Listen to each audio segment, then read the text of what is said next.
Welcome to the 2018 playoff show, Shane. We're here. It's finally Selection Saturday, and in about 40 minutes, we're going to have everything out as far as the brackets are concerned. Obviously, we've gone through. We've done some good things here as far as trying to get a good breakdown of what the 32 teams are in Class 1A and Class 2A, and I feel that we're pretty confident with where we're landing at. Yeah, that's pretty much the go-to. When the day started, you kind of had an idea of where the playoff points were going to land, and then you find out your 256 teams, and then from there it's pretty simple other than figuring out the seeding. Right, exactly. They're going to break things down because they have been known to throw a few wrenches into the works. Well, and if you take a look at a few of these items too, I mean, you got Marquette and Princeville for Class 1A North. That's going to come down to a coin flip as Marquette and Princeville are both 9-0. They're tied in playoff points. You also have in Class 2A where it was EPC and Orion are tied as well. So there's going to be another coin flip. You take a look in even Class 3A, the top three teams down there, Carlinville, Fairfield, and Monticello. All three of those are also going to come down to a coin flip to determine seedings. Yeah, I don't know a year off the top of my head that you've had so many coin flips determine so many things. Yeah, I mean, this was definitely a difficult bracket to try to place together. The one thing that we do know is for sure is Watseka is the last team in the 256-team field, as they have 38 playoff points. And they're the only team in the field with 38 playoff points. So everybody else above that is at 39 points or higher. Right. A couple of things that we know as far as the NUIC goes, Polo will be the 16 seed when the projections come out. Orangeville will follow suit with the 15 seed. And we know for a fact that Milledgeville is going to be the 3 seed and Lee and Winslow the 4 seed. Yeah, it wasn't until, when was it, earlier this week that we found out a couple of playoff points were being removed from Polo because their matchup with Metro East Lutheran, a couple of their wins were against teams non-sanctioned. So those wins were vacated and cost Polo, what was it, 2 playoff points, I believe. Yes. And, going into last night, it looked like 38. I mean, you were a shoe-in. And even 37s at the beginning of the night. And then, for all intents and purposes, the walls started falling and a bunch of 4-4s started making the dance. Well, and you start looking at some of those teams. You had Villa Grove with an upset win. You had Leroy get an upset win over Fisher. Yeah. And those wins really started to propel that bracket to move upward. Right. Or the cutoff to move upward. Yeah. So, I mean, that was a big deal as far as those games go and the way the seedings take place and who was going to be left out, because there were some 5-4 teams that we were projecting in with 37 playoff points. And last night, I'm sitting here going through the brackets. I'm cutting every one of them out. Right. And, I mean, something we haven't touched on yet, we almost had another one. I had Akron pull it off against Milledgeville. Not a lot of people really put much stock into that game going into the week, but anytime Akron has their backs against the wall, playoffs on the line, anything's possible, and what a game that turned out to be, too. Well, and that's one of the things. I mean, Akron landed exactly where we predict them at the start of the year. Right. They finished 4-5, but they put themselves in a great position to make it a game with Milledgeville. Milledgeville finishes the season with the 9-0 mark, but yeah, you're absolutely right. I mean, the way the coaching staff has Akron prepared, they're not going to make the show tonight, no, for this year. But I tell you what, Yeah. start looking for them for next year Right. and Exactly. 2020. And regardless, I mean, there's a lot of talk about the conference realignment. We've heard some backlash on, the upstate versus the Northwest over the years, the division and power. And next year, you're going to see that really break down. There's going to be some bigs versus some smalls based on geography, which is exactly what we wanted. So that's going to be fun. And that's going to take care of all that talk. But, yeah, Akron next year, regardless of they're going up against big school or not, they're going to have the line and they're going to have the playmakers to go with it. Yeah, it's definitely going to be interesting as far as the NUIC tape gets shifted. Also looking at what will happen with the district talk definitely coming in. That'll be going to vote before too long. And I think by the 2020 season, maybe 2021, we'll see districts for sure. as the growth and popularity for districts continues to increase across the state. Yeah, definitely one of those things that we'll keep an eye out on. Unfortunately for us, we definitely enjoy the conference play, the format of the conference. So we'll see. We'll see how that takes forth. But let's start going into some probable matchups here, and we'll start in Class 1A. We're going to start in Class 1A North, of course, because that's where we reside. And for the biggest part of our fanfare, they want to know about that first, so we'll start there. With Polo having the 16 seed being the 5-4 mark, it's projected that they're going to be at either Marquette or Princeville. Preliminary results say Marquette, as far as I think. Either way, Princeville is head coached by John Carruthers. They're making their 21st playoff appearance, their second straight. Last year, they lost in the quarterfinals to Forreston, 42-0. This year, they're exactly where we predicted them to be, 9-0 coming out of the Lincoln Trail Conference. So it was a very great season for the Princes. They're right where they line up, but being the 1 or 2 seed, especially if they get the 2 seed, depending on how Orangeville is health-wise, because they were a little banged up coming into Week 9, that could be a good game. Orangeville went down to Anawan and Wethersfield last year, coming out of the same conference, and they gave Anawan a game last year. Well, that's just it. As we get into this a little bit further, it wasn't that far removed from the quadrant system where you guaranteed NUIC versus NUIC. We might have a matchup of that later on, but the thing that I like about this bracket is that all these NUIC teams have a chance to win their first round game, in my opinion. Yes, with the exception of one potential matchup, which would be Dakota at Stockton, which we'll get to that potential matchup later. That obviously would be an NUIC first round matchup, the only one that we're projecting to take place in the first round. So like you said, it's a good thing for the conference because we're getting spread out, playing other teams throughout. With Polo, they are going to enter with the 5-4 mark. It's their 22nd appearance. It's also their first appearance since 2016, where they did lose to Dakota 42-21 in the first round. And their last win came in the 2015 playoffs when they made the quarterfinals before losing to Stark County in the quarterfinal round. Yeah, and last year they finished with 5-4. We're on the outside looking in. I think as far as the area goes, this is the first time in a long time that we haven't had to worry about a 5-4 team, whether they're going to be in. I mean, we've known for a while that, hey, this team goes 5-4, that team goes 5-4, they're going to be in. Right, exactly. And part of that, too, is because of the uptick in Polo's schedule with EPC going 9-0. They get 4 more points from where they were at this point last year, with EPC only going 5-4. It would have been nice had Metro East Lutheran collected some wins, because last year they had not. This year, once again, it does not count for their points. But they do finish with the 39 playoff points to get in to the 16 seed and make the dance. And what's going to be their last year in 11-man football is they're one of the teams that are set to go to 8-man football next year. Yeah, and that's just, all these schools have a reason for doing it. And, you don't think that a playoff team is dropping to 8-man next year. Right, exactly. And here they are in the playoffs going to 8-man. Right. Next team up, Orangeville Broncos under Coach Jay Doyle. They are making their 13th appearance to the playoffs. Their second straight. It's the first time they've made back-to-back playoffs since Coach Doyle was a player himself back in 1995 and 96. Their last win came in 2008 against the number 1 seeded, number 1 ranked Dakota Indians, as they got an upset there in the 2008 playoffs. Yeah, you're 10 years removed. Although I picked them last year to beat, who was it, Anawan, right? Yep. Yeah, and, that turned out to be a pretty tight game there for a while. And, we were pretty high on the Broncos last year, and we knew that they'd have a lot of return this year. And, we talked to Coach Doyle in the preseason about that, and, the kids are buying into it on bringing Orangeville Bronco football back to the mix. Right. Absolutely. And, you take a look at everything going forward with what Orangeville has. They finished 5-4. We project them to be about 7-2, possibly even 8-1. It was there. They definitely had their opportunities, but like Coach Doyle had stated, you are what you are, and sometimes we play good, sometimes we don't play good. So the inconsistencies give you a 5-4 record. That's where they land.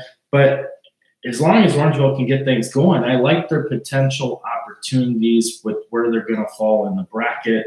They can be a team to watch. I could definitely see them having the opportunity of making a quarterfinal run this year. Yeah. But it's going to depend on their seeding, which they're already the 15 seed. Depends who they get, either Marquette or Princeville. I know who I would rather them see. Yes, I agree, because let's go back and highlight Marquette, because we highlighted Princeville, but not Marquette. Marquette, the Crusaders are coached by Tom Jost. He runs a wing T style offense, always has, even in his time when he coached at Morrison.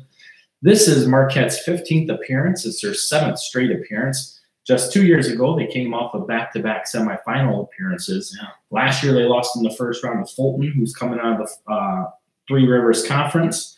And you take a look at where Fulton is going to land. They're going to land with the 14th seed this year. So it'll be interesting to see where they go, with the 14th seed, Milledgeville coming in with the 3 seed. That would be your next projected matchup. Fulton's going to Milledgeville. Right. And there again, you're talking about another pretty, predominant conference as far as recognition. I mean, that could be a pretty good game as well. Yeah. I mean, you take a look to, Milledgeville's under the direction of Coach Jason Roble. This is Milledgeville's 3rd season in the past 20 years where they finished the regular season undefeated. Their 1998 and 2008 teams made the semifinals. 2018, here we are. Milledgeville's 9-0, so it kind of seems like it's patterned for the Missiles. It's come full circle, so to speak. It is. But, if they do get Fulton, it could be one of those games where it's not a traditional 3 versus 14 games. Fulton's lost to Oregon. They went 9-0. Sterling Newman 8-1. And I don't remember the other 2 off the top of my head, but I think one of them might have been – I'd have to think about it. But for Fulton, yeah. Bottom line is their losses are to some pretty good teams in Three Rivers. They definitely are. The other one was Peru St. Bede in their crossover match where they lost that one in week 1, 27-20. Monmouth Roseville. Yep, Monmouth Roseville, as they finished 7-2, they lost to them by 3 scores in the second week. So they started off with an 0-2 mark, and then they battled back, and of course, then they meet up with the powerhouses in Oregon and Newman later in the season. Right. So 5-4, but take a look at their playoff points. They're sitting at 42 playoff points. So good number. It is a good number. It tells you the strength of the schedule that Three Rivers Conference has. We've always talked about the Three Rivers. Yes, the Three Rivers has always been a tough conference. Most notably Sterling Newman and Morrison over the years recently. Because last year when Fulton did beat Marquette, I think they matched up with Forrest in the second round, and a lot of people put in a lot of stock into that game as whether that was going to be a test for Forrest. Yes, if I recall that correctly, I'd have to double check, but I'm pretty sure that's what it was. No, you're absolutely right. They did beat Marquette in the first round last year by a couple scores. Yeah, and then they took on Forreston down in Fulton in round 2, and it was probably the premier matchup in the second round. I wouldn't say it was the best game of the second round. I think we were at the best game of the second round, Stockton Akron. Yes. But you take a look at what Forreston and Fulton looked to be. The Forreston cruised as we anticipated they would, en route to obviously a semifinal appearance before they lost to the eventual state champs. Right. So, Milledgeville, they're set to get a home game, looking to be with Fulton. Milledgeville has had one heck of a season. There's no doubt about that. Winning the Upstate Conference. We'll see what happens as the bracket falls and see what can definitely transpire. You take a look at what could happen, where they're at.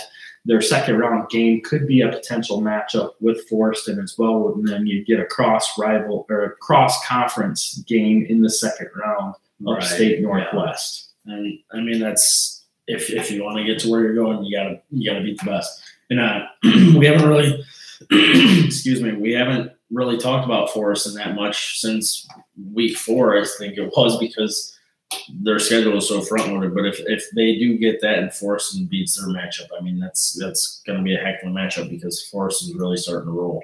It is. So let's go to the number 4 seed where we have the defending state champs. They're going to land with the 4 seed. That's the Lena Winslow Panthers.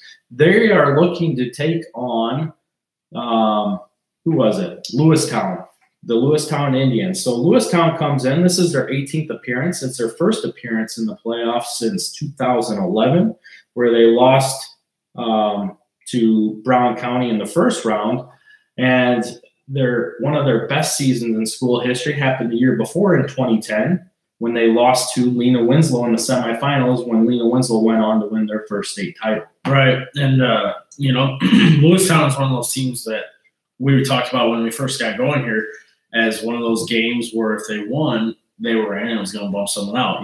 Their win bumped Tuscola out. And if you don't recall, Tuscola and Lena Winslow met last year, so Lena Winslow can properly thank them. And Lena Winslow, thanks for getting rid of Tuscola this year and have a parting gift on the way out. Well, that's another topic we'll get into, but Tuscola not being in the 1A playoffs this year kind of really opens up the South bracket for sure, and it definitely becomes a tournament for anybody to get to Champaign in that South bracket.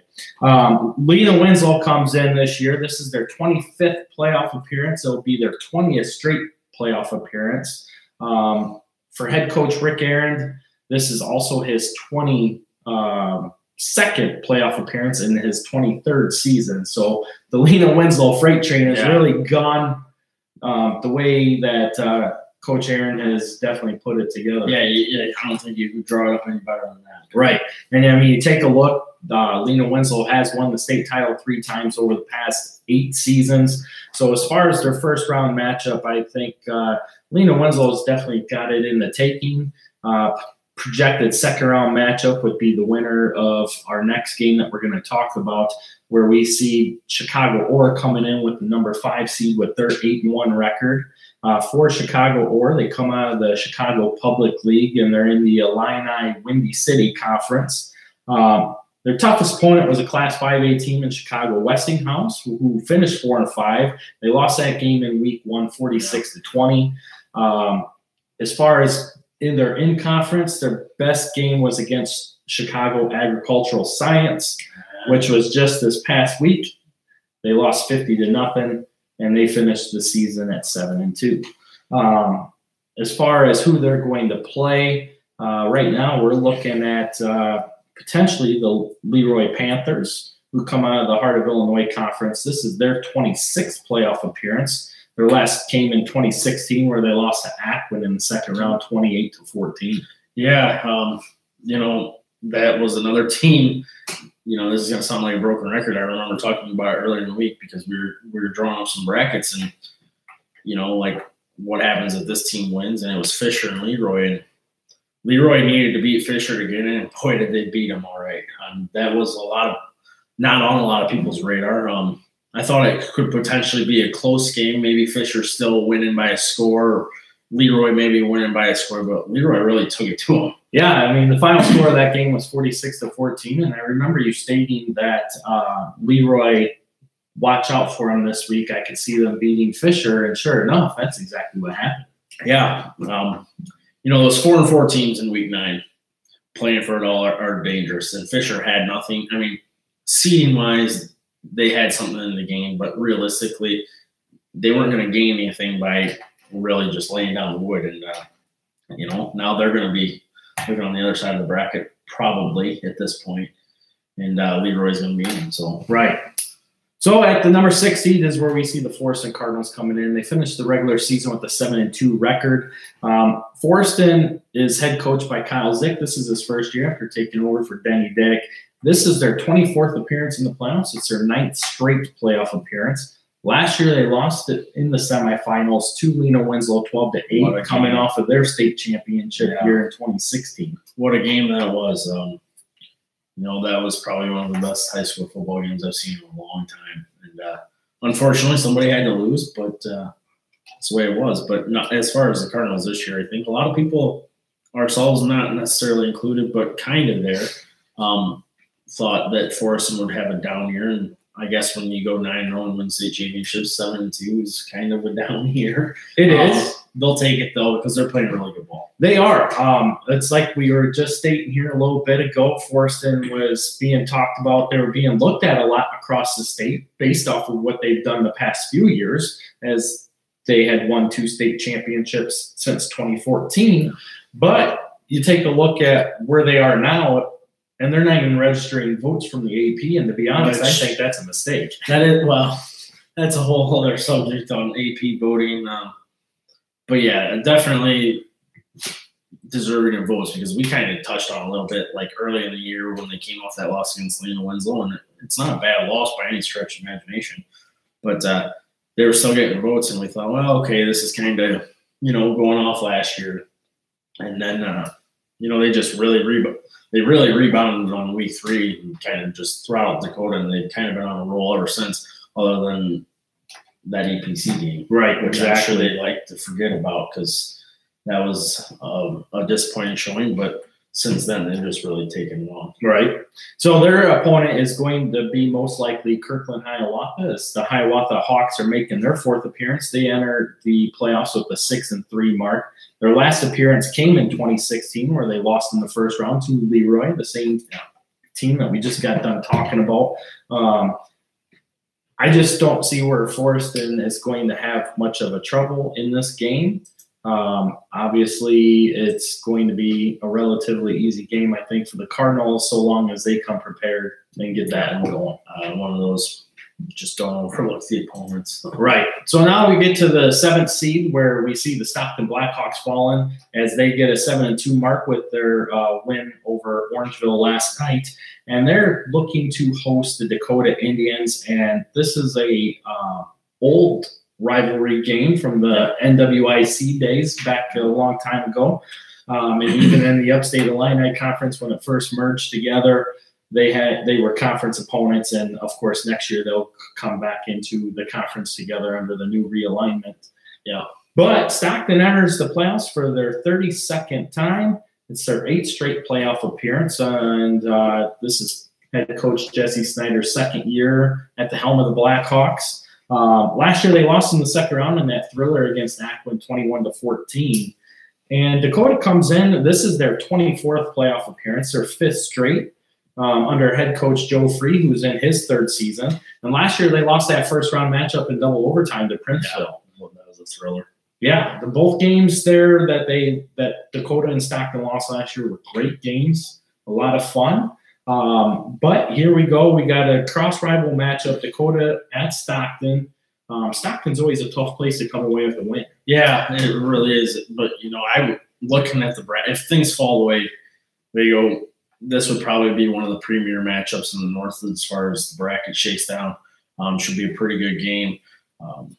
It's always interesting when you got a predominant run team and a team that's moving more towards the spread in Dakota. And Colin Dvorak, he's having a heck of a season for Stockton as well. And, we saw him last year really go off in that 2nd round game too. Yeah, he did. 41 carries, almost 200 yards. And if you take a look at what he's doing right now, he's averaging about 200 yards a game once again. Yeah. Definitely the workhorse for the Blackhawks and Coach Snyder there. As far as Dakota, they're starting to move things around. You got a couple guys there that can definitely do some things for them. We'll see what happens. It's definitely an intriguing matchup. As far as where they are going to fall in the bracket, they would then get the winner of the potential Orangeville, Marquette, or Princeville game. Oh, gosh. Coach J. Doyle wants you to eat the chips. So, anyhow, you take a look at what we got going on here. I'm just going to say it's going to be a good matchup with a potential opportunity for either of these teams to make a quarterfinal. I would say that this side of the bracket is where you want to be, because a team that we haven't touched on yet is going to be in the north side of the bracket with a quarterfinal potential matchup with Lena Winslow, and that's Aurora Christian. Those are the 2 teams, in my opinion, that you kind of want to avoid. So this side of the bracket, quarterfinals are definitely a possibility for Stockton or Dakota or even Orangeville at that rate. Right. So let's get on to the next one, and that is going to be the 8th and 9th seeds, where we got Anawan Wethersfield as They've played 3 9-0 teams this year in Carthage, Illini West, Princeville, and Farmington. And this is their 10th appearance since being co-opted with as Anawan and Kewanee Wethersfield. And it's also their 10th straight appearance. Last year, they lost to Princeville in the second round. It was a rematch of their conference game where in the regular season, Anawan Wethersfield won, but Princeville won the second round matchup 21-20, which we kind of thought that's how that was going to go. We did, because Anawan Wethersfield was hurt coming into the playoffs as they were missing out on their quarterback, and along with their running back were both injured as they entered the playoffs. But they gave a very good effort as well. But they are looking to face off with Aurora Christian, as Aurora Christian comes in with a 6-3 mark after a thriller of a game that they played last night with Wheaton Academy to pull out that 34-33 win. They are head coached by David Beebe, who is obviously related to Don Beebe, the previous head coach for Aurora Christian. They come in on a waiver this year, so they're going to be in the 1A playoffs, and then they're going to be gone. Yeah, they're definitely going to get a first-round win, I believe. Their 3 losses this year are to Bishop McNamara, Immaculate Conception, and St. Francis. And they come out of the Metro Suburban Blue with those teams, so they were conference opponents. And if you take a look at some of their history here, they were Class 4A state runner-ups in 2008, and then they won back-to-back titles in Class 3A in 2011 and 12. Yeah, you kind of got to put your personal feelings aside here, because I mean, Aurora Christian is in the bracket. We talked about this last year's playoff show when we talked about them meeting up with Sterling Newman. We said Newman's probably going to win, and it's going to push them to 1A. Well, here we are, and they're in 1A. And you know, you talked about that game last night, and we were 1 point away from having a catastrophe for a football fan perspective, in which would have likely sent Aurora Christian to Lena Winslow in the first round. And I mean, I would love to see those 2 teams play, but I would prefer to see it in the quarterfinals now rather than the first round like it could have been. Right, and if you take a look at where they're going to fall now, if they do get the 9 seed here, that is going to be the probable matchup. We were kind of thinking that these guys would hit the semifinals, but unfortunately, that's not going to happen. So let's go ahead and move into Class 1A South, and we'll start to speed up the process a little bit as we're getting closer to the brackets actually coming out. So down in the southern bracket, right now where we have projected, Argento Oriana will be the #1 seed as they are 9-0, making their 19th appearance in the playoffs. 3rd straight overall, and I see them taking on Cerro Gordo, who comes into the playoffs with a 5-4 mark. Yeah, Argento, I mean, I remember putting them pretty high on my preseason rankings, and you know, they've quietly gotten to 9-0. I don't have any doubt that they should be able to handle business there. Yeah, I mean, they come out of the Low Valley Conference, so I mean, it was once a strong conference. I don't think it's as strong anymore, but it's still a very competitive conference, so I'm not going to mark them down for anything there. And the Bombers have been talked about a lot down in the southern part of the bracket this year. Coming at #2 seed, Camp Point Central. They are 8-1. They had a big game last night with Carrollton where they were up 40-18, ended up pulling it out with a 40-32 win. This is their 12th appearance, 11th straight overall. They've lost to Carrollton in the playoffs 3 of the last 4 years, including last year where they lost in the second round 20-18. With the 15th seed, it looks like they're going to take a matchup with WIBC conference crossover opponent Greenfield Northwestern, who enters the playoffs with the 6-3 mark. Yeah. I mean, that was one of those games last night where we were kind of keeping tabs of what was going on, and you know, next thing you know, it's a close game. Yeah. I mean, I thought it was going to be a runaway. Over. Yeah. Yep. But you gotta keep playing. Yeah, I mean, and you know, with Carrollton and Nick Flowers down there as the head coach, they've definitely done a lot to keep the Hawks rolling. You take a look at where they've been, and the past few years, Carrollton's really made a name for themselves with quarterfinal appearances, a state title game appearance, a quarterfinal appearance again last year. And if you take a look at Carrollton, they've lost to Tuscola each of the last 2 years. So that's been a big thing for them. That's been their nemesis. So they're happy to see Tuscola go up to 2A, no doubt. As far as the number 3 seed, it's going to be CPC's conference rival Concord Triopia as they come in with an 8-1 mark as well. And they're looking to take on Georgetown Ridgefield, who comes in with a 6-3 mark. Yeah, Triopia, they've been in my rankings all year. 8-1, 3 seed, definitely a good. This is going to kind of get old here. We've lost Tuscola, which was probably the clear favorite to come out of the South this year. Losing them to 2A, which, we'll get to them in a little bit. But 1A is really wide open here. Triopia is a good ball club. Yeah, I know. I definitely agree. You take a look at where Triopia was last year. They were a 4-5 team, a run-dominating team under Coach Thompson. Here they are. They rebounded, much like we thought. They were a team that we put on our radar at the beginning of the year as a team to watch in the South, and they dominate with an 8-1 record. Their only loss coming to Camp Point Central, but they did get an upset win over Beardstown, who was ranked in Class 3A, 35-34 just a couple weeks ago, which was a thriller of a game as well. Yeah, so anytime you're facing tougher competition, you come away with a win. You'll take it. Yeah, definitely. Looking at the number 4 seed, we're looking at Bridgeport Red Hill. Red Hill's coming in on their 16th playoff appearance. They were a quarterfinal team just a season ago as well, and they look to get matched up with Moweaqua A&M, who comes in with a 6-3 mark. Moweaqua A&M has a history of big-time games. They come out of the Central Illini Conference, which is the same conference as Tuscola and St. Teresa. And even at 6-3, they could definitely be a big-time player in that South bracket. Yeah, we've seen that from years past where they've gotten their doors blown off, but even at 5-4, they've gone on to make a run before. The level of competition in that conference is something else. Right, no, definitely. So here's the most interesting matchup, I think, in the Southern bracket at the number 5 seed, which we project is Madison, as they are going to enter the playoffs with an 8-1 mark, making their 2nd consecutive playoff appearance. And they are going to play host to Edwards County. Edwards County is making their 7th appearance overall in school history. They've never won a game in the playoffs, and their last appearance came back in 2004, where they lost to Salt Fork 39-7. Yeah, that could change this year. We've had the luxury and the joy and just happiness in order to see Madison finally in person.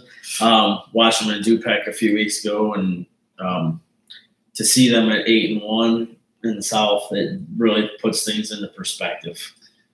It can.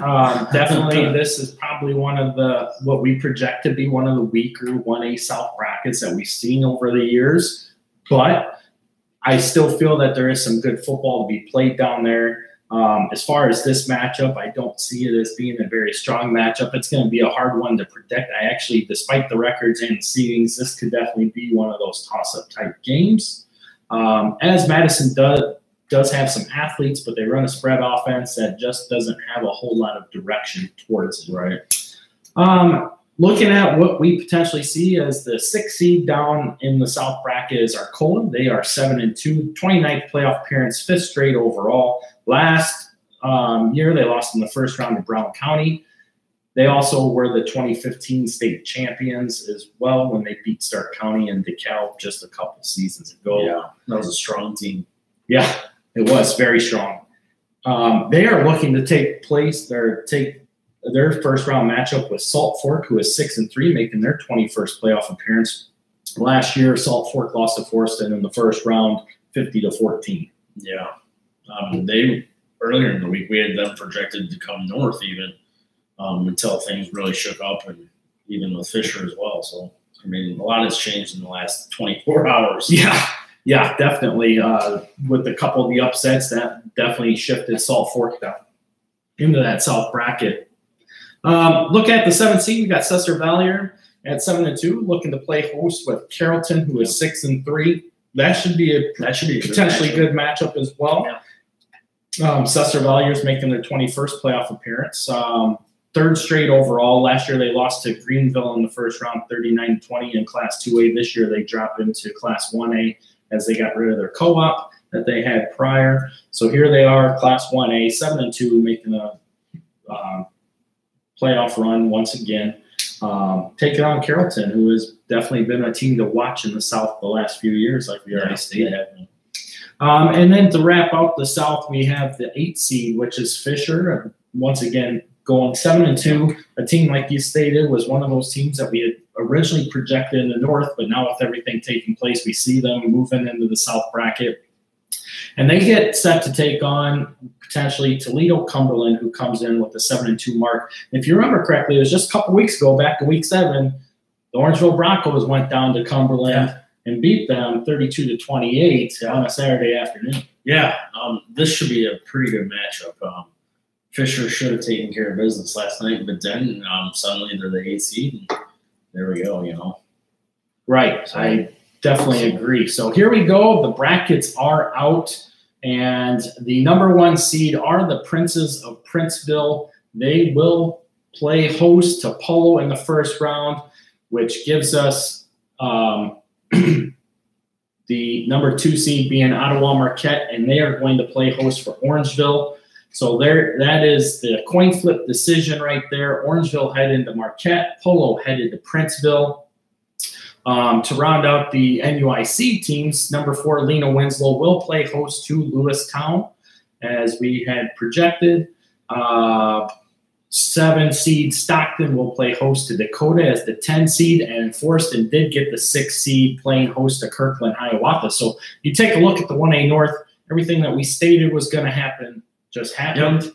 The only difference was the coin flip with Princeville and Marquette. Yeah, pretty spot on.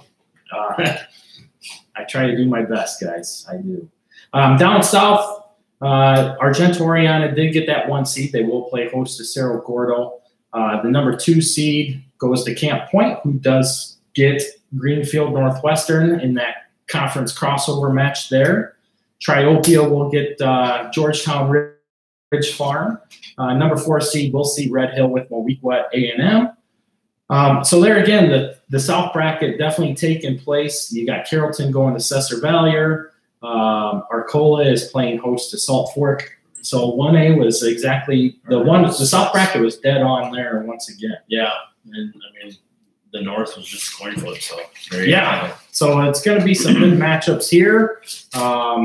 We'll move into Class 2A and start briefly going through some of the Class 2A stuff, where at first glance, we're going to take a look at the EPC Wildcats, who finished off their regular season 9-0, winning their 4th conference title since 2012 and having their 4th regular season undefeated season as well. Yeah, kind of depending who you talk to, some people expected, some people didn't. They have a way of going 9-0 when they return a lot of talent. I mean, we've seen that year in, year out, and they've faced some criticism sometimes, and they've taken care of business. Yeah, I mean, they've definitely faced some criticism this year. They've definitely stepped up to those challenges. Yeah, at the beginning of the season, you asked some of them, they thought they would go 6-3, 7-2. Here they are, 9-0 conference champs. And they're looking at a potential 2 or 3 seed, depending on how that breaks down with another coin flip. Yep. So to recap some of the teams that we have, I see GCMS, who was last year's state champ. They're going to be in the North bracket under Coach Mike Allen. Once again, 9-0, coming out of the Heart of Illinois Conference, demolishing their opponents one by one. Yeah, it's just been impressive to see. They're the real deal once again, and as we get into it even more, this is just a very, very heavy-hitting 2A. Yeah, it is. You take a look at the next one, Orion. They come in 9-0. Unfortunately, they're going to be without their stud, Logan Lee. Yes, unfortunately, he had an injury that's going to set him back a couple months. Luckily, it won't affect where his playing time in the future, as he's heading to Iowa after the year. But, tough break there. But Orion's still a tough team. One of the top teams that we have projected to watch in Class 2A as far as making it to Champaign on Thanksgiving weekend. Illini West is 9-0 once again. It's been a while since we've seen them have an undefeated regular season, but here they are, undefeated. Last year they lost in the first round to Moreau Forsyth, 56-28. We have them projected in the North bracket because if you take a look at where things are, they could be the North bracket. Yeah. The problem is where the IHSA sees that cut line as far as north-south. I could definitely see it swinging where Illini West goes south, West Hancock comes north to even up the 9-0 teams. I mean, we saw that last year with GCMS coming north, so it's not out of the realm. Right, it definitely is not. Another one, obviously, another team to watch out for is the Sterling Newman Comets. Their only loss was to Orion earlier in the year, 20-17. It's their 18th straight playoff appearance under Coach Mike Popochi, 30th overall. Last year, they lost to GCMS in the semifinal games, 14-8, so another big game. Yeah. And that one came in sloppy conditions as well. Yep. But obviously, we've seen a lot of debates over that over the years. There it goes, dropping a pen again. We've seen that a lot over the years, though, with the talks between, well, sloppy play this and cost us that. But both teams had a play in it. Yep. GCMS came out on top, propelled them to a state title. Yeah. Another team to watch out for is Chicago Hope. We see them coming in with the 8 seed. They're going to be 7-2. That's their 6th straight playoff appearance. Their 7th straight overall. This is the first time that they've actually been considered as a potential state title contender, and very much so. I mean, as long as they can come in healthy, they made that transition to the South Suburban Catholic League from the Northeast Athletic Conference. It's definitely gotten them more players. Oh, absolutely. It's definitely provided them with better competition than what they were seeing outside of getting blasted by Ottawa Marquette every year. So Hope is definitely a team to watch out for. They've had a strong schedule and will be very good. If we roll over into the South bracket, you have Moreau Forsyth and St. Teresa both coming in with undefeated records. Moreau Forsyth, obviously, under Coach Josh Joseph. It seems like every year we're talking about Moreau Forsyth making the trip to state, as they've been there at each of the last 2 seasons, and they've been there 7 times total since 2006. Just a great guy and a great program. Or is it 8 times now? Yeah, I think it's 8 now. Yeah, I mean, that says a lot when we can't remember. You know? It's tough, if you're from Stockton, you remember them. Yeah. We still hear complaints about that matchup, obviously. I just think it comes down to Moreau Forsyth is definitely more prepared. Absolutely. Because then you take a look 2 years later, they get EPC out of the NUIC, and EPC walked away with that one. Yep. But the game was actually closer than the final score indicated. Yeah. But Coach Joseph has done a great job down at Moreau Forsyth, getting the Trojans prepared and ready for playoff runs deep every single year. And it's something that took them quite a while to get built up. But if you take a look, from 2005 on, they're definitely a perennial power down there. St. Teresa, too, coming in with a 9-0 mark. It's the year of Jacardier, right? What a star. Man. Yeah, we got the pleasure of seeing him 2 years ago down in Champaign. You can tell. Yes. Yeah. And this year they fall back into Class 2A as their enrollment dropped off a bit. So they have a legitimate shot to make a good run. Their biggest game came against Tuscola, who is also going to be in the 2A South. And they beat Tuscola 56-28, a game that was tied 28 all at halftime. But in the second half, the Bulldogs definitely took control of that game. Yeah. Just like the North, the South is going to be loaded as well. It is. I mean, 2A top to bottom is going to be a gauntlet. Right. And, I mean, another team to take a look at is Pana. They come in with an 8-1 mark, along with Nashville coming in with an 8-1 mark. Both those teams play in a bigger conference, typically against 3A schools. They both have been in the 3A playoffs in the past. Here they are in the 2A playoffs, but should be a great time in Class 2A. And then you throw in where we see Athens at the number 9 seed coming in with a 7-2 mark. It wasn't too long ago that they were in Class 2A. Yeah. Now they're back in Class 2A. Last year they gave Tuscola everything they wanted in the Class 1A semifinal match. They find themselves in Class 2A, where they have played Maroa Forsyth already. They wanted as well. I think Definitely. It was a 1-point loss, if I remember. Yes. Too, yeah. Yep. It was a 1-point loss as Maroa Forsyth had the extra point difference in that game. So once again, a big game, a great game. Another team that we're used to seeing in the 2A bracket is Tri-Valley. Tri-Valley comes out the 5-4 mark, which is a little bit unfamiliar territory here recently under Coach Josh Root, but they're in the playoffs. They've played some tough games. I mean, one of their losses was to St. Teresa in week 1, and that was a very close game. Yeah, we've kind of kept close tabs on them, especially with our rankings, and might not finish where we thought they would, but that's one of those teams that can be very dangerous at 5-4. Oh, I definitely think that they're a team to watch for sure. Another one that kind of slid in here last night, we have 2 of them, Oakwood and Villa Grove. Oakwood upset Salt Fork. Yeah. Villa Grove got a big win as well to project them into the 2A playoff field. So Class 2A, some other teams to look out for in the north too. Rockridge is there again.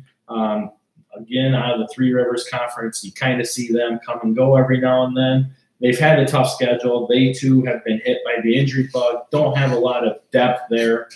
But Knoxville, another team, I don't see them making a far run, but they could make a potential run. They've had a very strong schedule to date. But we'll see what happens there. And then you got the Chicago schools, Chicago Collins coming in with an 8-1 mark. Clifton Central, another team that we're used to seeing, comes in as they are 7-2 coming into the playoffs. Right, and that's where it's really going to be interesting to see with that coin flip, whether EPC is going to get the 2 or 3, because, I mean, they're going to have completely different paths, whether they're the 2 or the 3. Yeah, I mean, you take a look for EPC, if they get those coin flip loss and they get the 3 seed, they're going to play host to most likely Chicago Harlan. It actually sets them up with a playoff bracket that could give them some hope as far as moving forward. Again, with the north-south split, if Carthage Illini West goes, that moves Chicago Hope up to the 7th seed. If EPC gets that 2nd round pick, or Orion gets that 2nd seed pick, you're looking at facing Chicago Hope in the 2nd round. Definitely a more difficult draw, but a winnable game. And that's what makes the Class 2A bracket so much fun. I mean, it's definitely going to be a loaded bracket. You're definitely going to see the cream of the crop rise very quickly in this playoff bracket this year. As far as I'm concerned, this is the best playoff bracket you will see. A lot of people are sitting there talking about Class 4A. Well, if you take a look at Class 4A, you got Bishop Mac and you got IC, who already played each other to a 1-point loss, and then you got Rochester. Which one of those 3 is going to win the title? So, I mean, I just don't think that it's going to be as advertised. I think the 2A bracket's definitely the one that as advertised. And now we do have the Class 2A bracket out. Number 1 seed in the north is going to be GCMS. So there they go. They will be playing host with Watseka, which Watseka was the last team to make the 256 field. Which we stated earlier with 38 playoff points. Everybody else above them had 39 playoff points to make the cut. The number 2 seed is going to go to the Orion Chargers as they will play host to Fieldcrest, as Fieldcrest comes with a 5-4 mark out of the Heart of Illinois Conference, a team that we're used to seeing in the playoffs as well. Had a little bit of a down year this year compared to what they had last year, although last year they lost to West Carroll in the 1st round. Number 3 seed is going to go to Eastland Pearl City. They will play Chicago Harlan in the 1st round, so they will host that matchup.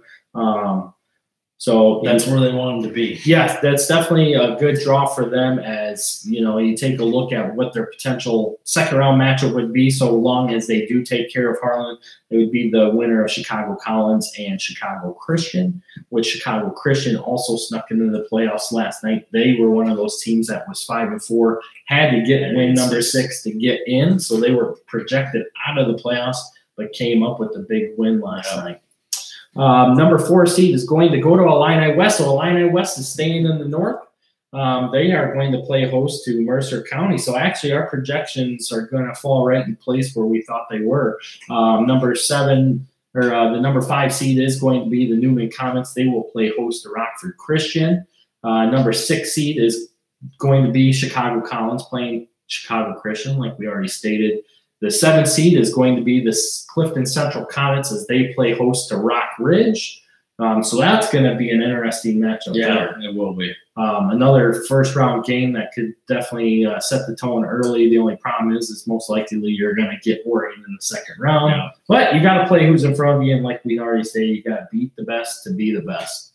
The number 8 seed will be Chicago Hope as they will play Knoxville. So that's going to be an interesting potential second-round matchup with Chicago Hope and GCMS, because what we see as far as Class 2A North, GCMS and Hope are the teams to definitely watch out for on top of Orion and Sterling Newman. And if you really break it down, Orion's got a pretty clear path to the semifinal so long as they can stay healthy outside of the Lee injury. But they could definitely project a very good run there. The paths there, you got to still play the games. And, Rock Ridge, if they happen to advance, that's not necessarily going to be a given again. Right. And anything's possible. So down in the South, you got St. Teresa as the number 1 seed, and they will take on Staunton in the first round. If you remember, a couple years ago, Staunton was in the 3A state championship game after a 5-4 mark. Being in Class 2A this year, hate to say it, but 2A South is a lot stronger than 3A South. Oh, yeah, we saw that last year as Pleasant Plains got their doors knocked off by IC. Well, yeah. Like everybody else. Right. Number 2 seed in the South is going to be Maroa Forsyth, and they will play host to Route. Route is back in the playoffs. New head coach Barry Creviston taking over. It seems like Krevy wins wherever he goes. Yeah. Takes back over at Route for a second tenure there. They get the co-op with Springfield Lutheran along with West Fair Christian Academy.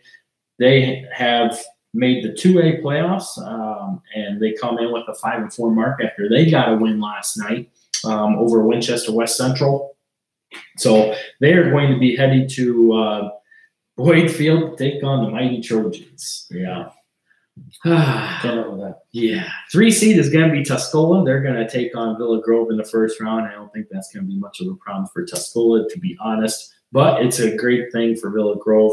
Again, being in playoff mode already, ready and geared to go. But Tuscola is looking pretty strong once again. They're going to go 1A or 2A. They certainly are, but we have seen in years past that things can happen that aren't always anticipated, right? As Tuscola advances. Yeah.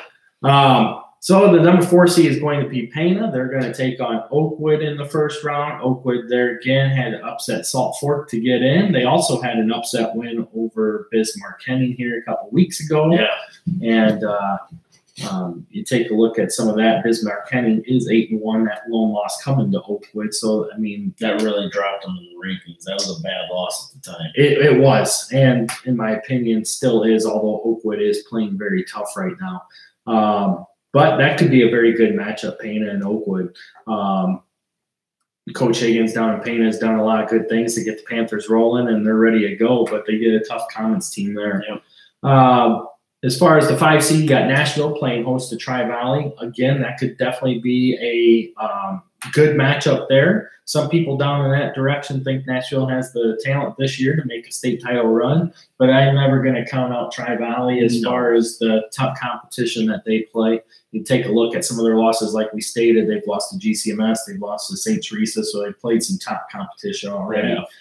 So they're going to definitely be prepared to go as well. Number 6 seed is going to be Bismarck Henry. We already talked about them. They're going to play host to West Hancock. Hancock comes out the 6-3 mark. They definitely have lost to some Missouri schools that in years past they have beat, but this year they've kind of struggled to get going. They've gotten destroyed pretty well this year in those losses, but they're still a decent team. And Bismarck Henning and West Hancock, this should be another good matchup, I believe. I think so as well. You take a look at the 7th seed, you got Warrensburg Latham. We haven't really talked a lot about Warrensburg Latham, but they're coming in with a 7-2 mark. Last year they were 5-4 coming out of the CIC when you had Shelbyville, Tuscola, and St. Teresa that had handled them fairly well. But this year they come in 7-2 despite graduations. Their only losses were to St. Teresa and Tuscola. I don't necessarily think that they're going to make a deep playoff run, because you take a look, their projected second round matchup is going to be Maroa Forsyth, right? But still a lot of talent there. And they're going to get Chester in the first round. Chester comes in with a 6-3 mark.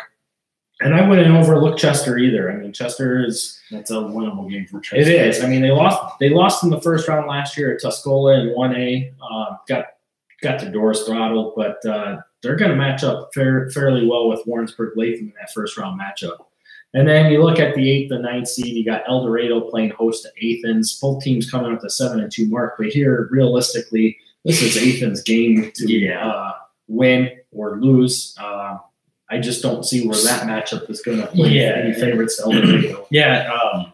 Realistically, Athens just can't get caught looking ahead to that potential St. Teresa matchup. So, I mean, it's very appetizing. Anytime you play Maroa the way that they did and you get a chance to take on St. Teresa potentially in the second round, I mean, that has the makings for a wonderful game. They just got to get there. Oh, yeah. I mean, it's one of those things that you can definitely see. That's kind of the Athens and St. Teresa is definitely, like you said, it's a very appetizing second round matchup. Can it take place? Absolutely. But you got to stay the course. You got to do what you do, take care of business. You're going on the road. Enjoy the road trip, get that team bonding experience in, and just sit back and enjoy that playoff. Well, and that's kind of the theme of the night, even all the way back to 1A when, we were looking at those projections. A lot of winnable games for our area teams, and you start to look to that second round or quarterfinal matchup. But, you got to play that first game or it can bite you. We've seen a couple teams, especially last year, where that had happened. Oh, definitely. So, I mean, Class 2A, like we stated, I mean, it's going to be definitely the class to watch. Watching that when we're down there. It's gonna be great regardless, because, would love to see EPC down there, but if we happen to see Gibson City, I mean, that was just something else watching that kicker last year nailing. So that kicker is Ben Freehill. Obviously, he's getting some Division I looks. Iowa's looking at him. He's already kicked a couple 60-yarders this year. Insane. Paying him off the back. Yes. Yeah, we had a lot of fun watching him and quite a few others with GCMS. But, you got a lot of highlight players here in Class 2A, which is going to be a lot of fun. I mean, St. Teresa, like you said, you got Jacardi, right, who's going to be going to a D1 school somewhere, most likely in the Big Ten, but we'll see what direction he decides to take. Maroa Forsyth has a lot of good athletes, obviously, with a lot of experience at the state level. Tuscola brings back a lot of experience at the state level. It is. It's going to be a lot of fun. It's really fun because we've kind of seen this taking shape probably since about week 6, realistically. Yes.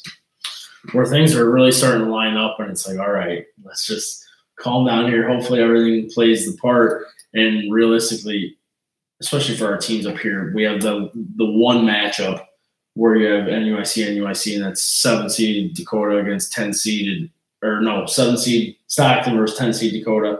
And then, you got all these teams that have a potential to win. It just realistically couldn't have worked out any better. Right. I mean, you're dead accurate. I mean, it's a lot of fun. 2A is definitely where it's at. So we'll just roll into 3A real quick because we know we got a couple people following us that want to know about 3A here, especially with a lot of contingent that follows us from the Byron area and down the WIBC area. And 3A North, number 1 seed is going to be the Byron Tigers. With Bishop McNamara getting bumped up to 4A, this is definitely becomes the year that the Tigers have that chance after they lost a very close game in the semifinals to Immaculate Conception last year, 7-0. Byron's got that chance to make it a run to the state title game. But, you know, they're going to have some stiff competition standing in the way.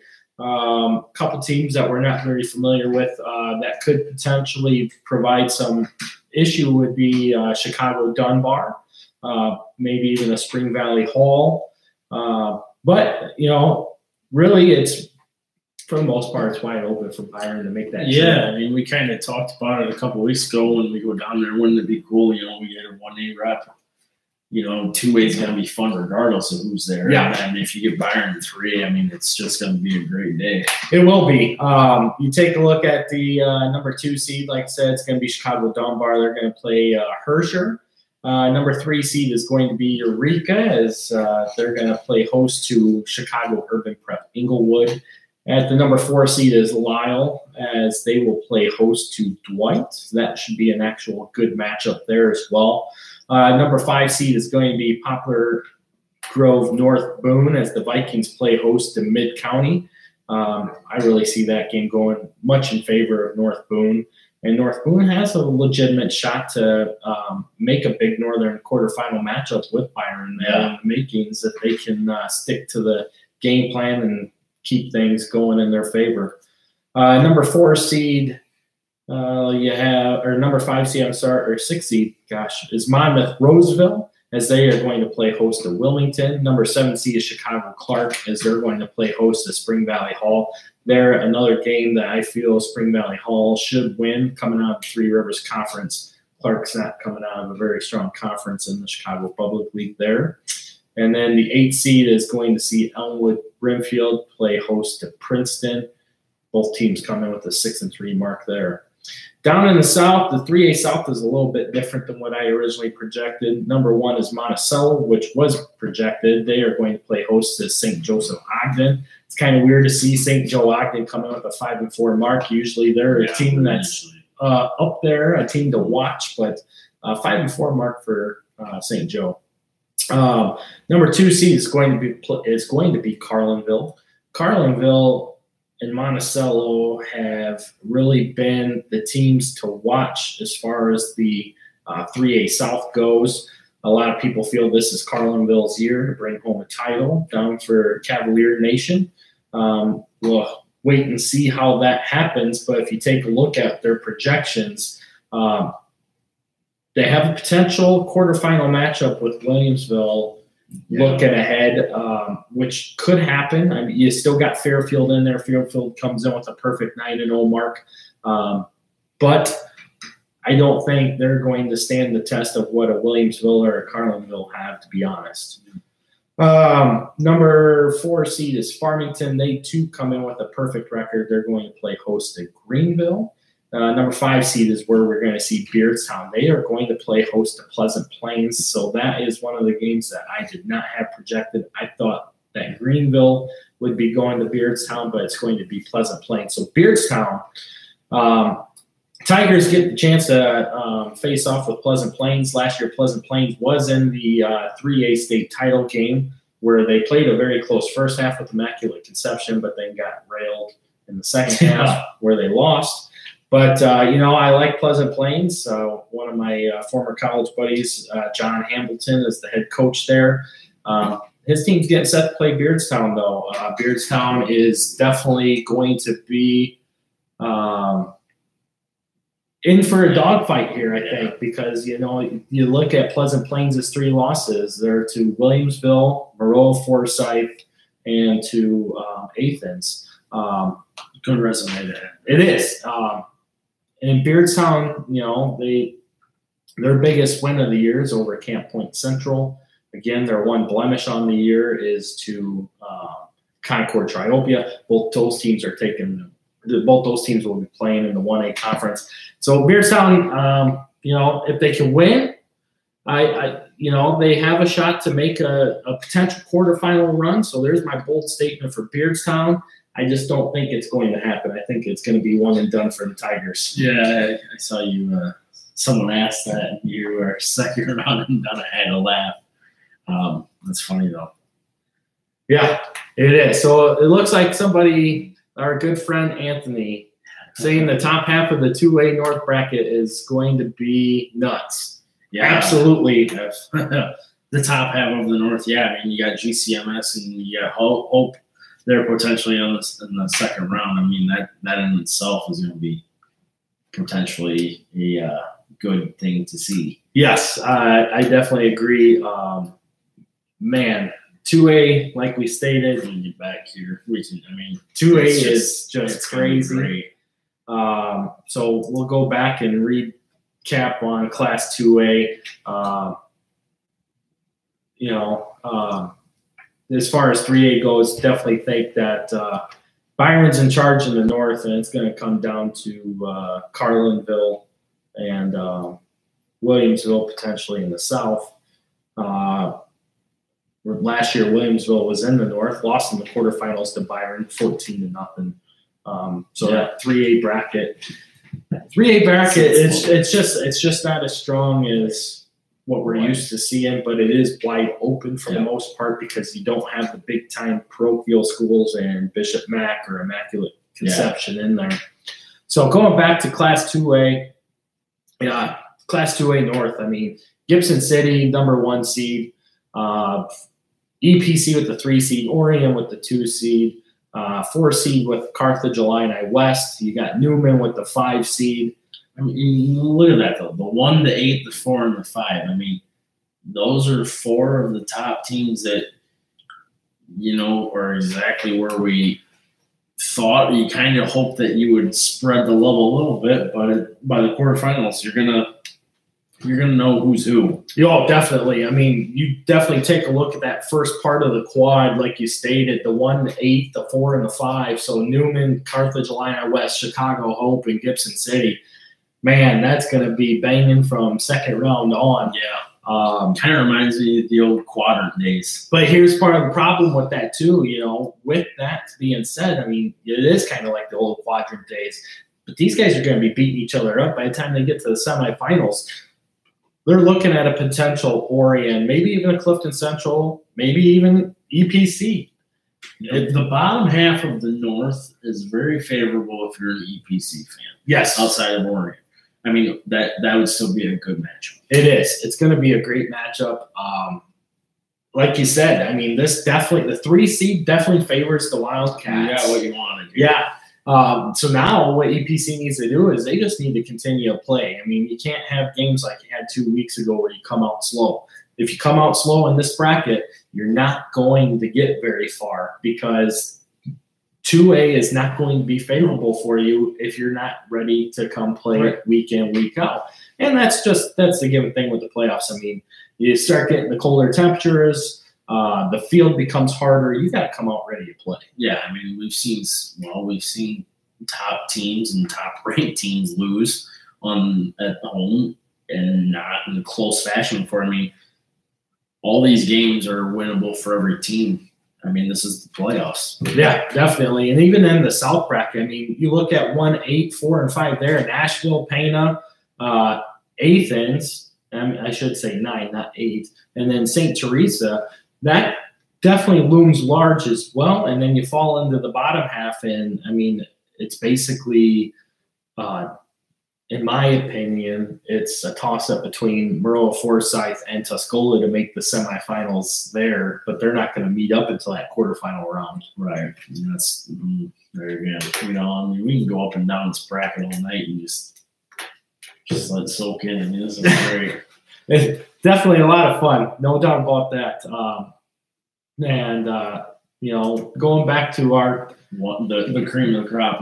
Let's go back to our 1A teams here, where we basically projected a perfect bracket, 1A and 2A. Thank God I stayed up till 6:30 this morning. And you missed all the fireworks too. I missed the fireworks. I missed the Michigan game. Son of a gun. But yeah, I'm a Michigan fan. It's all right. Go blue. But you take a look here. Princeville again with the number 1 seed, 9-0. Like we stated, definitely where we expected them to be at. Getting Polo, and like we stated, this is Polo's last go around here. Especially after missing out last year, it's great to see Polo back in. Get an opportunity to make a little noise too. Right. Definitely, I definitely agree with that. It's a good opportunity. It's unfortunate that they're going to be short a little bit here, but great opportunity for them to get on the road and go play some playoff football on what's going to be their last go around. I don't think it'll be the last time we're playing playoff football, just an 11-man for a while. Right. And who knows how long that 8-man is going to last for them. I mean, these are 2-year commitments as far as the conference is concerned. After 2 years, the conference can welcome Polo back in if Polo wants back in. Would not be surprised to see that happen. Oh, no, I definitely agree. I mean, you can definitely see that happen. As far as the 15 seed, I mean, I've been high on the Orangeville Broncos all year. Sorry, that was good. Orangeville getting set to take on Ottawa Marquette. Marquette's definitely going to be a very tough opponent. Yeah. But they're a run-dominated team with that wing T offense. They actually kind of resemble what we've seen out of Dakota or Lena Winslow in the past. They're going to be a physical team. They have good size on the line, so they're going to be bigger than Orangeville on the line. This is Marquette's year as far as they're concerned. We've been talking about this year for Marquette for 3 years now. Yeah, really. So, yeah. I mean, ever since they definitely touched base with their when they got to the semifinals against Forston in their second of back-to-back runs, when they actually weren't basically getting lucky week to week. And in 2016, they definitely earned their way there. They still had some luck. I mean, they had that tough game against Milledgeville and then Dakota. Yeah. And then they had the close one with Ackland. Yeah. But they were definitely hard-fought wins. I remember until they got rolled by Forest. Because I remember it was the NUIC who, and then they met the Forest. Yeah. It's our lovely crew fan. Oh, yeah. The great banter with him back and forth was just fun. No, I definitely enjoy our Crusader following. There are a lot of good people down there, a lot of fun to talk with. And they give us a lot of information, which helps us out a lot. For sure. But, Orangeville going down there, I still think it's a good matchup for Orangeville. They're very good against run teams.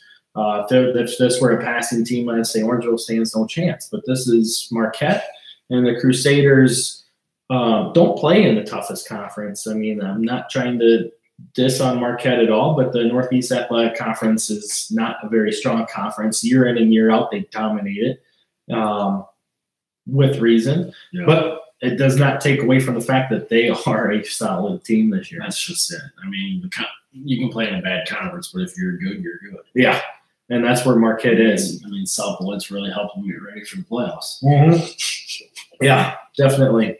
48-0. Yeah. But one of the things that comes with that, though, is if you perfect what you're doing and you can stay healthy, anything can happen. Yeah. I mean, all you got to do is go back to the late 90s, early 2000s when Carthage was dominating their conference, and it was just basically them, Scioto, Northwestern, Lahart. I mean, they had a lot of competition, but they dominated week in, week out, and they went to 6 state championship games in 7 seasons, winning 3 of them in Class 1A, getting runner-up in Class 2A 3 straight years. So, I mean, they're, it's one of those things. You just never know. But Orangeville, I like where Orangeville is playing this year. But, like Coach Doyle had stated to us, they've definitely been up and down throughout the year. So that's going to definitely tell us what direction this game goes. Take a look at Lena Winslow. Now, this is the gap. This is where we start to take a look at some things. They fall on the same side of the bracket as Aurora Christian, unfortunately. In our opinion, 1A North representative is coming out of that game. Aurora Christian, Lena Winslow. Another team that could potentially stand in the way is going to be the Forston Cardinals. I was just going to say that. Forston, like you stated, they're very quiet this year. They were hyped up early on. They played. They came out slow against Lena Winslow back in that week 2 matchup when Lena Winslow got up 29-0. But they made a comeback in the second half. It was 36-16 final. That carried into the next week. It did, because then they knocked the doors off with Dakota in week 3. But then week 4 they met up with EPC, and EPC just shut them down. And that EPC really took it to them with that 4. I mean, that was, at that point in the season, we didn't know what we were getting out of Force. And we had a great game. And then they followed up with a performance that looked like they weren't there. It looked like they were sleepwalking. And since that, that EPC game, they've kind of really turned it on. They are. They're quietly starting to go through and playing Force and football. And we get the stat sheets, we see what's going on. Yeah. So the Cardinals are definitely geared up, ready for the playoffs once again. And like I said, they got a very favorable draw to make a semifinal run. Definitely to the quarterfinals at least, where potentially you're going to get Dakota Stockton or Orangeville Marquette. Honestly, I think Marquette's going to be the favorite out of that little quad. I would think so at this point. Although out of those 4 teams, it wouldn't surprise me if any out of the 4 made it there. Right. At this point, if you're in 1A in the North, as long as you don't see those 2 teams we see or talked about, and an outside shot of Forston, you have to be happy with where you fall. Yes. But if you're Anawan Wethersfield, you're not happy. You're going to host the first round game. But on the other token, if I'm AW, I'm looking at this game with Aurora Christian, I'm saying, thank God we got them in Anawan or Kewanee or wherever they're playing at, because I want these guys on grass. I don't want to go into Aurora and play them on field turf, where it definitely favors what their speed is and their spread offense. Their quarterback is just on a dime. He throws the ball very well, very accurate. They do a lot of 3-step drops and quick hit plays that definitely set up the defense to we've covered vulnerable situations. We've covered a lot of games up here this year, and I haven't seen a defense to this point that's capable of stopping that aerial attack. It's all going to be about what your offense can do against your defense, because if you're relying on your defense to keep you in that game, you're going to be in a world of hurt. Yeah, definitely. It's going to be. You're right. In order to beat Aurora Christian, you have to be physical on the line. You have to have some kind of pass defense, but if you can apply pass pressure to get the quarterback uncomfortable, pass rush is going to be huge. You got to be able to do that, and that's going to be your chance to win. And then on the offensive side of the ball, you got to be able to sustain drives. Aurora Christian is not one of those spread teams that play soft defensively. They play tough on defense just as much as they do on offense, and they know different schemes. Just watching them, I've watched them run a 3-3. I've watched them run a 4-3. I've watched them run a 4-4. I've watched them run a 4-2. I've watched them run a nickel, a dime. They're all over in their defensive schemes, and you can definitely tell that with the BBs being the coaches there, that they bring that pro-style offense and defense to the table. Yeah. We've been talking. It feels like we're being a dead horse here. We've been talking about it for, going on 10. It's fun to talk about. I know. I just hope that, it plays out to be what we think it's going to be. Right. At the end of the day, because I would hate to see him lose the first round, and then we did all this hype for nothing. But on the other hand, that they got to win round. They got to go back up where they should be. Yeah. Let's be honest. And all the waivers and all that stuff changes next year anyway. But it's going to be more in favor for the parochial schools to get waivers, as it cuts down from 4 years to 2 years. Yeah. So another wonderful sham. Yeah. Another good game I'm really interested in watching, though, is the Dakota Stockton game, round 1. Obviously, we get a lot of heat on the Northwest versus Upstate take. You get to see it firsthand right here. And like we stated, Stockton's always a tough place to play. It is. But Stockton is definitely reliant on the legs of Colin Dvorak, who we talked about, who's the conference's leading rusher, has over 1,500 yards rushing after last night's game, which heck of a season. I mean, so far, you take a look at last year and this year, he's just under 300 yards short of 3,000 yards in his career over the last 2 years. So. And he's had a heck of a run here. That'll be interesting when we get to our breakdowns. When we finally do that, we'll have more to talk about. But definitely a game, like I said, looking at this now, that would probably be one of the premier matchups to go to. I would anticipate a big crowd in Stockton. Yeah, I mean, another big one to really take a look at too is, in my opinion, is going to be Milledgeville playing host to Fulton. Fulton comes out the 5-4 mark. That's going to be a tough game. I mean, yeah, Milledgeville's 9-0, but Fulton's coming with a lot of tough competition under their belt, much more so than what Milledgeville has. Well, that's going to be one of those things when we set out the brackets, for our competition that we do every year. That's one of those games where I could see some brackets return to Fulton. Oh, yeah. I mean, that's one of those games where, okay, you're feeling good, you get the 3 seed, and then you draw 14 Fulton, where you look at their competition. Yeah, they might have got their doors blown off by Newman and Orion. I mean, their loss to St. Bede at the first game of the week, or first week of the year. You can take it for what it's worth. That was a bad loss, in my opinion. But you're coming out of the Three Rivers. It's always a respectable, record to have. All right, so we just got another update here as far as the polo game with Princeville. That's going to be a Friday night game at 7:00. So we already got a time on that one. So in Princeville. Yep. Princeville at 7:00 on Friday will be that first round game for polo. I kind of am a fan. I love Saturday football. Don't get me wrong, but that's one of those things where, if you could split them up a little bit, Fridays and Saturdays, so more of the area can take in the games, that's all fine with me. Oh, yeah. I mean, you definitely want to get those games in. Seeing different competition is always the big thing, especially for the coaches around our area, because who wants to play in an NUIC tournament? And that's the laughing joke that goes around when you look at 1A North. Well, it's just going to be the NUIC tournament, because once you're in the NUIC, or once you're in 1A North, you can guarantee an NUIC team making it to state. We always saw that for how many years? It has Especially become when the quadrant was someplace. I mean, you were guaranteed a team in the semifinals. Right, and it has become a norm, but this year is definitely not. I mean, we're looking. This year to me is looking like 2015 was, where anything can happen, but your top team that you think is going to be your top team, if they're out, it's going to open the door. And like we said, I mean, Lena Winslow and Aurora Christian, they're the teams to watch in the North. So we'll see what happens there.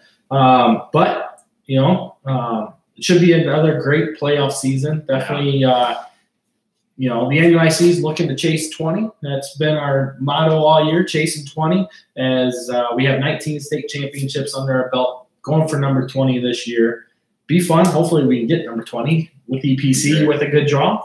Potentially we could see 21 as well, and we could get 1A and 2A again like we've seen in the past. So right now we'll open up to any questions. If you guys have any questions, just shoot them out there so we can answer those real quick. Otherwise, we're going to take a look at wrapping this up. But we'll keep our conversations going as we wait for questions. Going back to Class 2A, though, definitely like and the questions are just flooding in here. Yeah, I know, right? Actually, we do have one. Can Dakota stop Stockton? I think they can, whether they will or not. They've really struggled this year against good run teams. Forreston took them out back. Lena Winslow took them out back last night. For me, it's all about whether they're going to be able to. It's whether they want to.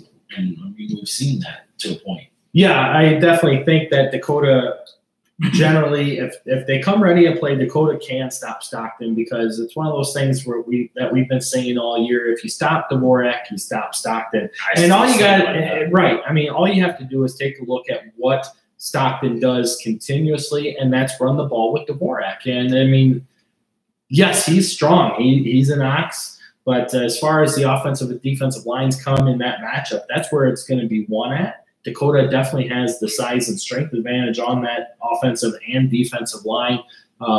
So I think in all reality, Stockton being the 7th seed is not the favorite. To me, the 10th seed Dakota team is the favorite. I would agree with that. I think Dakota is favored in this game. But and another thing that we didn't touch on, Dan Sheets is Dakota's defensive coordinator, and he coming from AFC, he's seen Stockton time in and time out. I mean, that's an advantage to Dakota because he's had time to prepare. I mean, he prepared for Dvorak last year with AFC. I mean, obviously they didn't get the job done, but your preparation with kids who can get the job done makes a world of difference. Right, exactly. Next question is, who would Milledgeville see in the second round? So as long as Milledgeville can beat Fulton, which, like we stated, is going to be a tough game already, Milledgeville in the second round is going to play the winner of Forest and Kirkland Hiawatha, which in that matchup is definitely heavily favored in Foreston's favor. And if Milledgeville can survive, they're going to get Foreston, but to Milledgeville's sake, they will get them in Milledgeville. Right. Yeah, I mean, that kind of goes back, if you've been following our social media page today, this has kind of been an area of question that a lot of people have chimed in on, and we love the discussion. But, this will put that right in the center, the upstate and the Northwest. Here it is. You asked for it. Right, definitely. It's one of those things, like you said, Milledgeville's sitting here stating that they have the team that can do some things. So, come round two, come round one, you're going to find out. And if they get by Fulton, which is a good possibility, you're going to get Forest, and then you got a chance to prove your doubters wrong. But it's going to be a tough battle for Milledgeville as far as getting into that quarterfinal game. Yeah, I would agree. I mean, it's just one of those things where the difference in the conference, that is real. We don't make that up. I mean, and to touch back on that a little bit, I mean, we saw West Carroll beat Stockton as well. I mean, there again, that was a matchup that was pretty even, but that's what we face. Right, definitely. Next question is, who would host between Lena Winslow and Aurora Christian, assuming that game were to happen? I'm playing it out.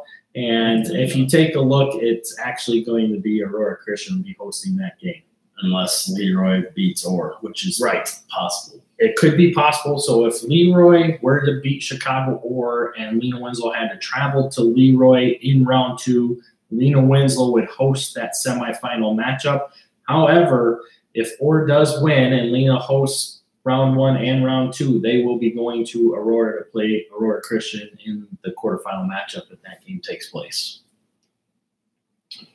Yeah.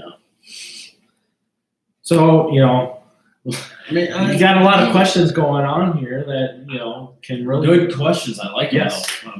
Good things to talk about,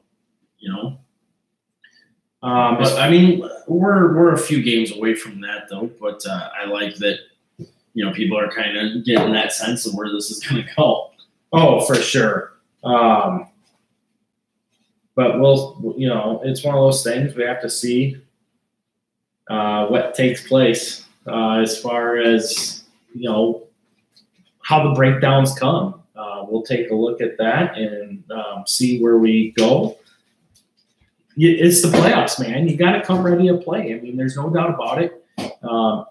We've said it, and we quite firmly believe it because we've seen it happen. But on any given Saturday or Friday, depending on what game you're playing in, the team that shows up is the team that can win. Yeah, that's very true. I mean, and last week we stated at some point you're going to have talent gaps. And if both teams come ready to play, generally the team with the talent is the team that comes out ahead. But, like a team like Aurora Christian, it's one of the things that I've always stated. In November, run teams win. Aurora Christian is definitely a pass-heavy team. November becomes a very hard time to throw the ball because it gets colder. Yeah, especially we have days like we had today. I mean, you take a look at even our games last year. We had a couple games that were played in slop. You look at the second round and the semifinal round. there is a lot of slop. That becomes hard to grip the ball. It becomes hard to keep track of the ball, making sure that the center to quarterback transitions are good as well, so you're not fumbling the snaps away. Well, I'm not just saying. I mean, we're at the time of the year where the grass isn't going to be revived like it was back in week 2 to 3, where you get monsoon season. I mean, you get a mud bowl in the second round, that field's going to be shot for the third round as well. With Lehman and AC both having losses, which undefeated team is the best shot of winning it all? As far as a Class 1A team, undefeated, winning it all, Boy, that's a tough one. Based off where they're seated at, I'd have to say Ottawa Marquette.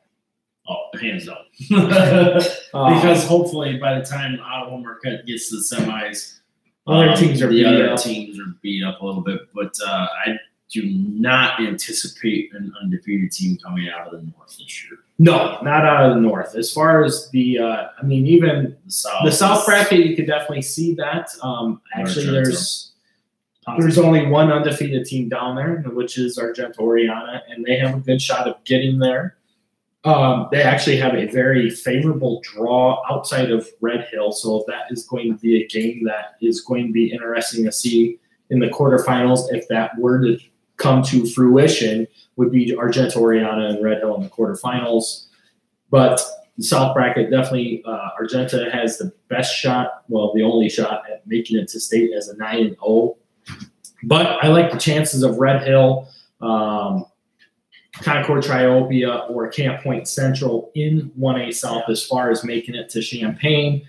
And like we stated, in the North, it's definitely, realistically, in my opinion, you got Forreston, Marquette, Lena Winslow, and Aurora Christian as the prime candidates to make it to state. And they all have the chance to make it to the quarterfinals, which would make one heck of a quarterfinal round if all four do make it, because then they would be matching up with each other. I wish I could be an 8, but yeah, me too, Anthony. Yeah, I mean, you got about a handful of 2A and a handful of 1A. I mean, it might even be more than 8. Yeah. And then you look at the South and the 2A. So definitely for sure. Gosh, the 2A games are definitely going to be a lot of fun. Hunter, I think you will be making a nice drive to Marquette. The good thing is that Ottawa knows how to pull off a show when it comes playoff time. We have a lot of good camaraderie down there. We had some good times when they came up to Akron.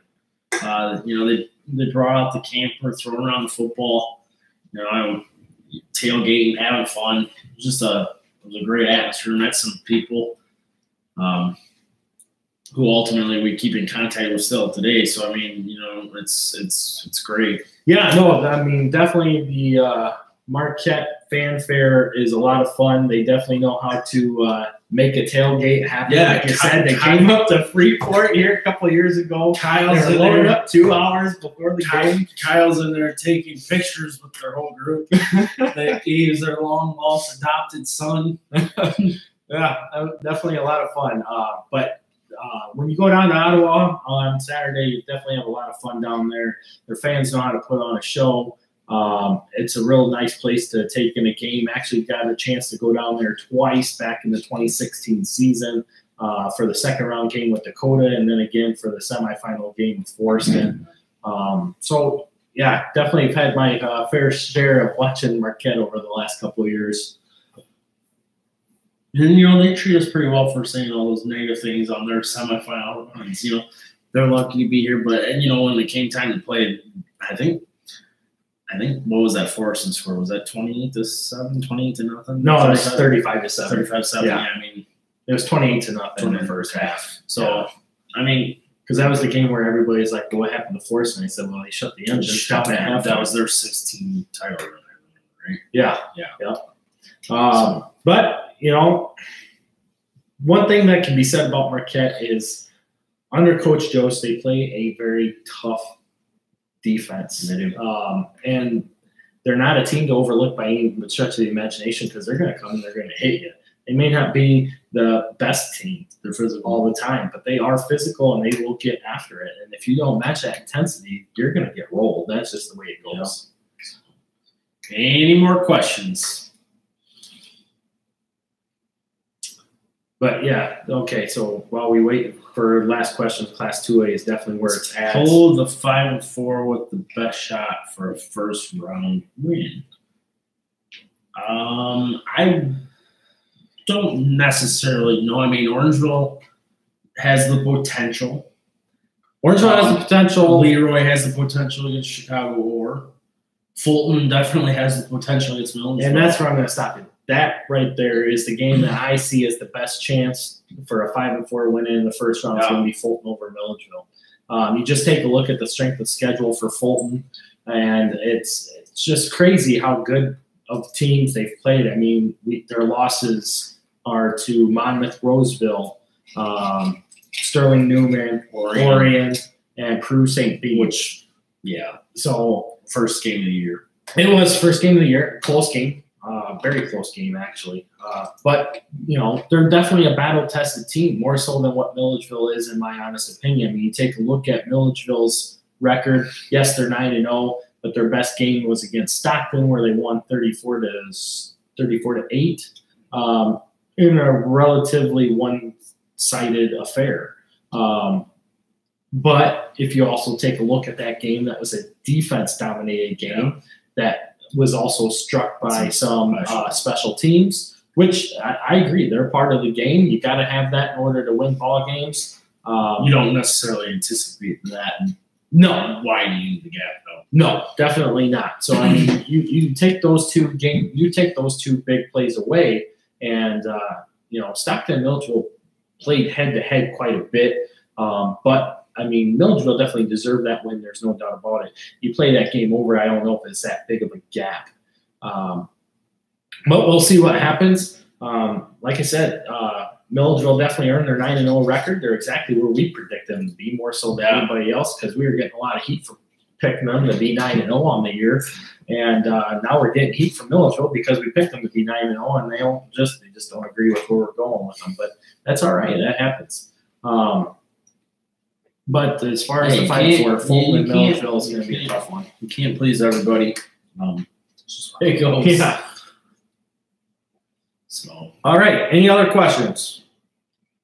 That's all I got. Thanks. Well, thank you for the questions. Yeah, absolutely, Hunter. We appreciate all the questions that you had. Keep us going here.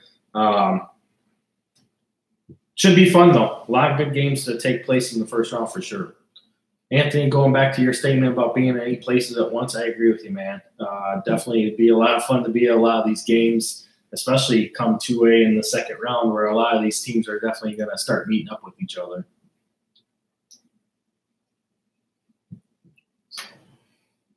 All right, well, that's going to wrap it up for us unless we see any other questions come through. We hope you enjoyed our playoff show.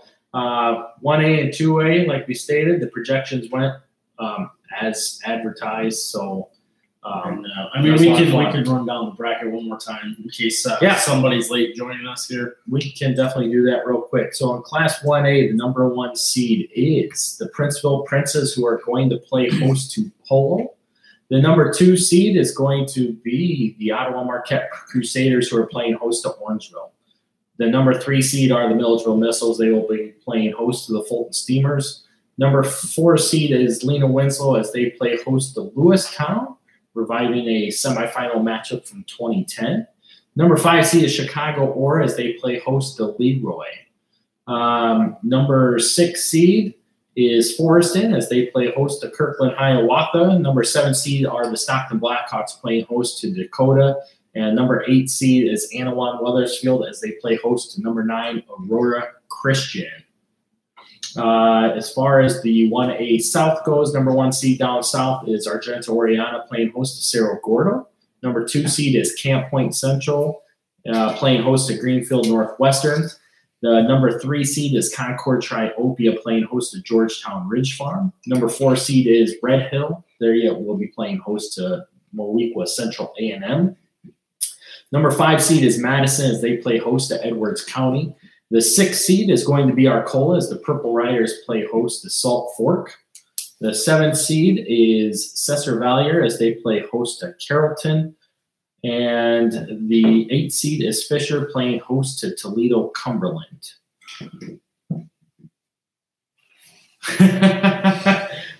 Shane doesn't do a lot of writing on his notepad. It's just there in case he wants to jot down some notes. Yeah, a lot of scribbling. That's what I do. So, and it's been filled with nothing this year. So, a lot of my doodling is actually on the schedule downstairs, I think. Yes, it is. Just grows a little bit each week. Right. As far as Class 2A, number 1 seed is GCMS as they play host to Watseka. The number 2 seed is Orion playing host to Fieldcrest. The 3 seed is EPC as they play host to Chicago Harlan. Number 4 seed is Illini West playing host to Mercer County. Number 5 seed is Sterling Newman playing host to Rockford Christian. Thank you. Number 6 seed is Chicago Collins as they play host to Chicago Christian. The number 7 seed is Clifton Central playing host to Rock Ridge. And the 8 seed is Chicago Hope playing host to Knoxville. And then down in the 2A South, number 1 seed is Decatur St. Teresa playing host to Staunton. Number 2 seed is Moreau Forsyth playing host to Route. Number 3 seed is Tuscola playing host to Villa Grove. 4 seed playing host to Pana. There is Pana playing host to Oakwood. The number 5 seed is Nashville, and they will be hosting Tri-Valley. 6 seed is Bismarck Henning as they play host to West Hancock. 7 seed is Warrensburg Latham playing host to Chester. And the 8 seed is El Dorado playing host to Athens. Yeah, just one more time. Just some great games we're going to have here. And, you know, everything that I say comes from up here. Kyle is more of a writer. He likes to read off his page, and I kind of wing it. That's why a lot of times if I'm quiet, I either don't have any thoughts or I just don't know what I'm talking about. So I generally just shut up at that point. Yeah, I mean, obviously we got to have some content to give you guys, so we got to have a lot going on. So got to jot down some notes. Yes. Shane can, you know, and do for the more record, winging than I can. For the record, the first year that we did this, I did come prepared every week with a notebook with some notes, and it almost felt like I was more robotic than just free-spirited, and I think everybody appreciates me better when I am more of a loose cannon than a tight ship. Yes, I agree. Your salty moniker is definitely taken hold of everything since we got going, especially last year or 2 years ago with the Forreston regime made me need that. But no, it's a lot of fun. I definitely like to take notes so I know what I'm talking about because I don't want to forget something. I hate forgetting something, especially when I know it and I lose track of it. So I just got to write it down so I remember it. Shane, on the other hand, he likes to wheel and deal. So that's just where it is. So we hope you enjoyed the show. If you guys don't have any more questions, we're going to end it right here. We will be taking, we will be putting out our normal projections, matchups video as far as where we see these games going and going through those projections, and then listing off who we feel will be our predicted Class 1A state champion and Class 2A state champion. Also, we will have the bracket breakdown available. We will once again be doing our bracket challenge, so we'll get brackets out to you as well. That way we can get anybody taken as far as that. Shane is our defending Class 2A state champion each of the last 2 years. That might be really tough to defend this year. Yeah, it is. It could be. Class 1A defending champion is Rich Vanderheiden.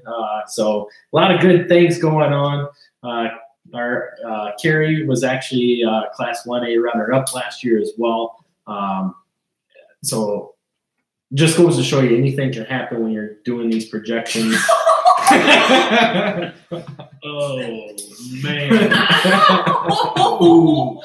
But thanks for tuning in, everybody. This is probably our last show. But no, it's a lot of fun. We'll get the brackets out there for the bracket challenge. Oh wait, Kyle hasn't won, has he? No, Kyle has not won. Unfortunately, I've been runner-up in Class 2A to Shane each of the last 2 years. But that's why I don't take notes. But anyhow. we'll get all that stuff rolled out. We hope you enjoyed the show. Thanks for watching, and we'll see you next time. You don't want to